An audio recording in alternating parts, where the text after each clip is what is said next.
even among the Greeks themselves. And he instructed many of the less learned in the common school branches, saying that these would be no small help to them in the study and understanding of the divine Scriptures. On this account he considered it especially necessary for himself to be skilled in secular and philosophic learning. Chapter 19. Circumstances related of Origen. The Greek philosophers of his age are witnesses to his proficiency in these subjects. We find frequent mention of him in their writings. Sometimes they dedicated their own works to him, again they submitted their labors to him as a teacher for his judgment. Why need we say these things when even Porphyry, who lived in Sicily in our own times and wrote books against us, attempting to traduce the divine Scriptures by them, mentions those who have interpreted them, and being unable in any way to find a base accusation against the doctrines, for lack of arguments turns to reviling and calumniating their interpreters, attempting especially to slander Origen, whom he says he knew in his youth. But truly, without knowing it, he commends the man, telling the truth about him in some cases where he could not do otherwise, but uttering falsehoods where he thinks he will not be detected. Sometimes he accuses him as a Christian, again he describes his proficiency in philosophic learning. But hear his own words. Some persons, desiring to find a solution of the baseness of the Jewish Scriptures rather than abandon them, have had recourse to explanations inconsistent and incongruous with the words written, which explanations, instead of supplying a defense of the foreigners, contain rather approval and praise of themselves. For they boast that the plain words of Moses are enigmas, and regard them as oracles full of hidden mysteries, and having bewildered the mental judgment by folly, they make their explanations. Farther on he says, "As an example of this absurdity take a man whom I met when I was young, and who was then greatly celebrated and still is, on account of the writings which he has left. I refer to Origen, who is highly honored by the teachers of these doctrines. For this man, having been a hearer of Ammonius, who had attained the greatest proficiency in philosophy of any in our day, derived much benefit from his teacher in the knowledge of the sciences, but as to the correct choice of life, he pursued a course opposite to his. For Ammonius, being a Christian, and brought up by Christian parents, when he gave himself to study and to philosophy straightway conformed to the life required by the laws. But Origen, having been educated as a Greek in Greek literature, went over to the barbarian recklessness.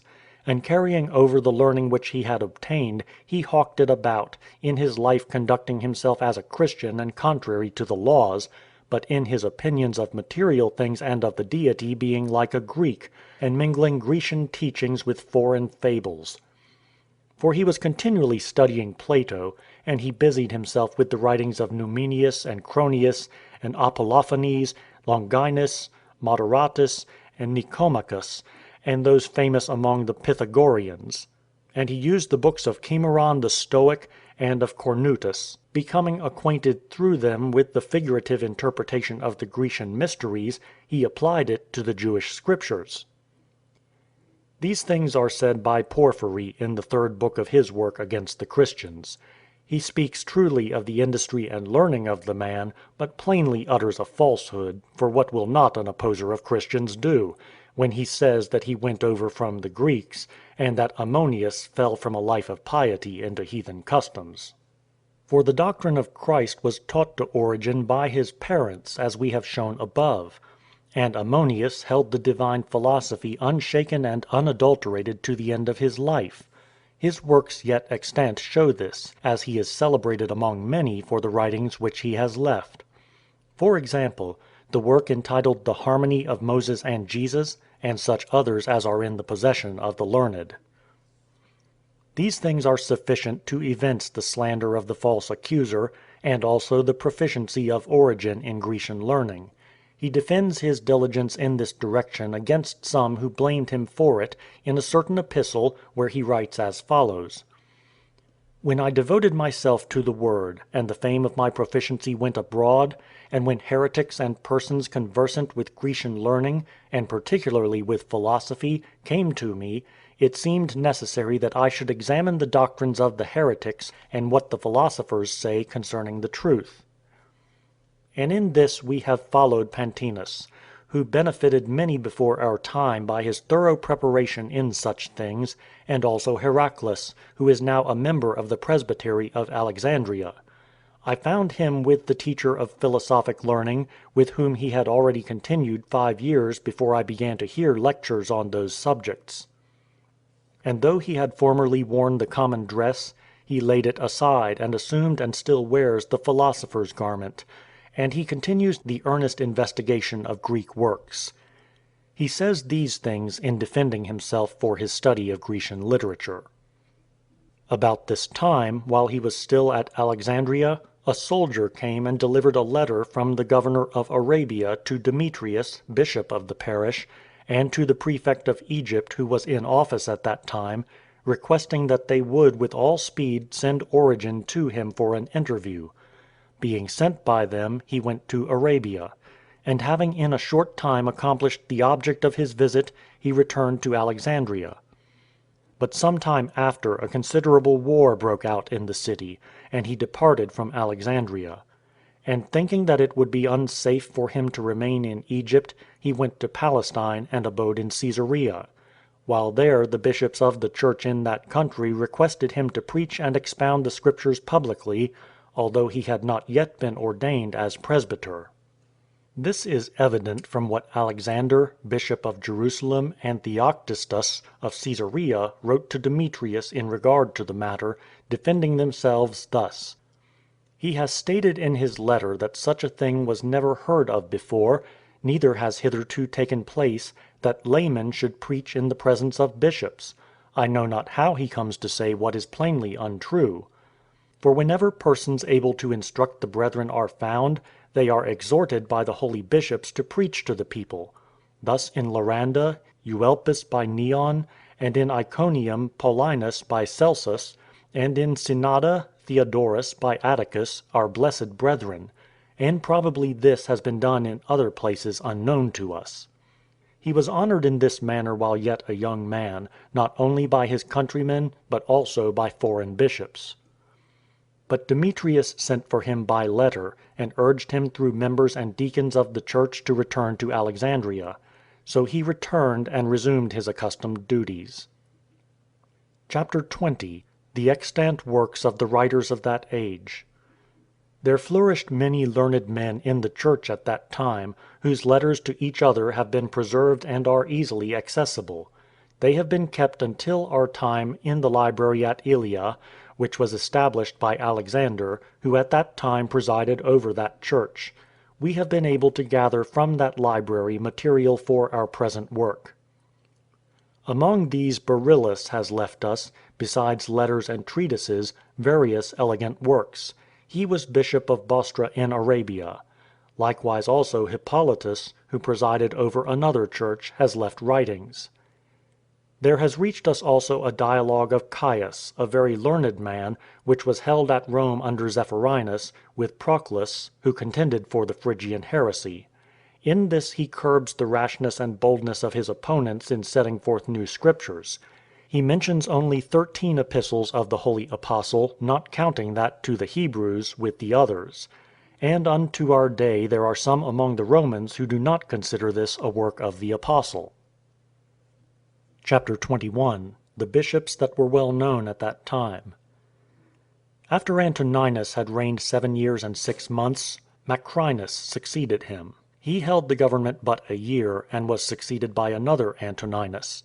During his first year the Roman bishop Zephyrinus, having held his office for 18 years, died, and Callistus received the episcopate. He continued for 5 years, and was succeeded by Urbanus. After this Alexander became Roman emperor, Antoninus having reigned but 4 years. At this time Philetus also succeeded Asclepiades in the church of Antioch. The mother of the emperor, Mammia by name, was a most pious woman, if there ever was one, and of religious life.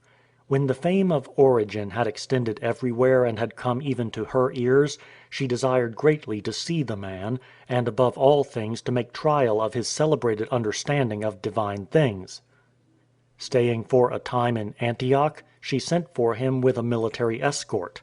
Having remained with her a while and shown her many things which were for the glory of the Lord and of the excellence of the divine teaching, he hastened back to his accustomed work. Chapter 22. The works of Hippolytus which have reached us. At that time Hippolytus, besides many other treatises, wrote a work on the Passover. He gives in this a chronological table, and presents a certain Paschal canon of 16 years, bringing the time down to the first year of the Emperor Alexander. Of his other writings the following have reached us: on the Hexaemeron, on the works after the Hexaemeron, against Marcion, on the Song of Songs, on portions of Ezekiel, on the Passover, against all the heresies, and you can find many other works preserved by many. Chapter 23. Origen's zeal and his elevation to the presbyterate. At that time Origen began his commentaries on the divine scriptures, being urged thereto by Ambrose, who employed innumerable incentives, not only exhorting him by word, but also furnishing abundant means. For he dictated to more than 7 amanuenses, who relieved each other at appointed times. And he employed no fewer copyists, besides girls who were skilled in elegant writing. For all these Ambrose furnished the necessary expense in abundance, manifesting himself an inexpressible earnestness in diligence and zeal for the divine oracles, by which he especially pressed him on to the preparation of his commentaries. While these things were in progress, Urbanus, who had been for 8 years bishop of the Roman Church, was succeeded by Pontianus, and Zebinus succeeded Philetus in Antioch.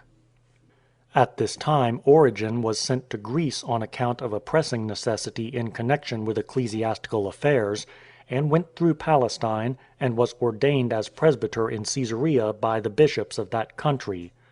The matters that were agitated concerning him on this account, and the decisions on these matters by those who presided over the churches, besides the other works concerning the divine word which he published while in his prime, demand a separate treatise. We have written of them to some extent in the second book of the defense which we have composed in his behalf. Chapter 24. The commentaries which he prepared at Alexandria. It may be well to add that in the 6th book of his exposition of the Gospel of John he states that he prepared the first 5 while in Alexandria. Of his work on the entire Gospel only 22 volumes have come down to us. In the 9th of those on Genesis, of which there are 12 in all, he states that not only the preceding 8 had been composed at Alexandria, but also those on the first 25 Psalms and on Lamentations. Of these last 5 volumes have reached us. In them he mentions also his books on the resurrection, of which there are 2. He wrote also the books De Principiis before leaving Alexandria, and the discourses entitled Stromata, 10 in number, he composed in the same city during the reign of Alexander, as the notes by his own hand preceding the volumes indicate.